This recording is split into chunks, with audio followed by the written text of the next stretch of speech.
The poet says that the most important thing that people have learnt about children is that they must never be let near televisions. In fact, he feels the best thing would be not to install the idiotic thing at all. He says that in almost every house he has been to, he has seen children staring at the television with open mouth, as if they were hypnotized by it. Children lie around lazily, gazing at the television, entranced by the content in it. Moreover, this content is not even educative.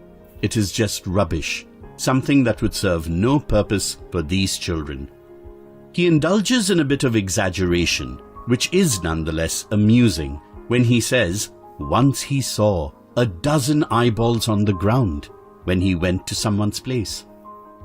Later on, he describes the possible reasons for the parents' approval of this ghastly affair. He says that they let the children sit idly in front of the television because it keeps the children from disturbing them from doing their household chores.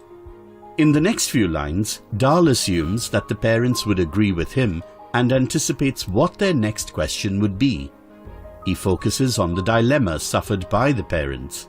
The parents understand that television hampers their children's intellectual and cognitive growth. However, they are flummoxed because they are unable to come up with a substitute to television. They don't know how to keep their darling children entertained. Dahl gives them a very simple and effective solution. He asks them to think about the time when television wasn't invented. He says that in the good old days when this monster was not let an entry in our dear children's lives, they used to read. Earlier, children's rooms were cluttered with books that had the most amazing and wondrous tales.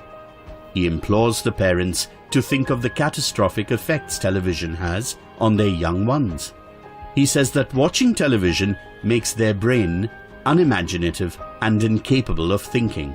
Their cognitive and intellectual abilities are superseded by their ability to see. They are reduced to being the consumers of ideas rather than being the inventors. Thus, he finally pleads with the parents to throw their television sets away and set up bookshelves in their place. He hankers for the old days when life was simpler and men could enjoy little pleasures.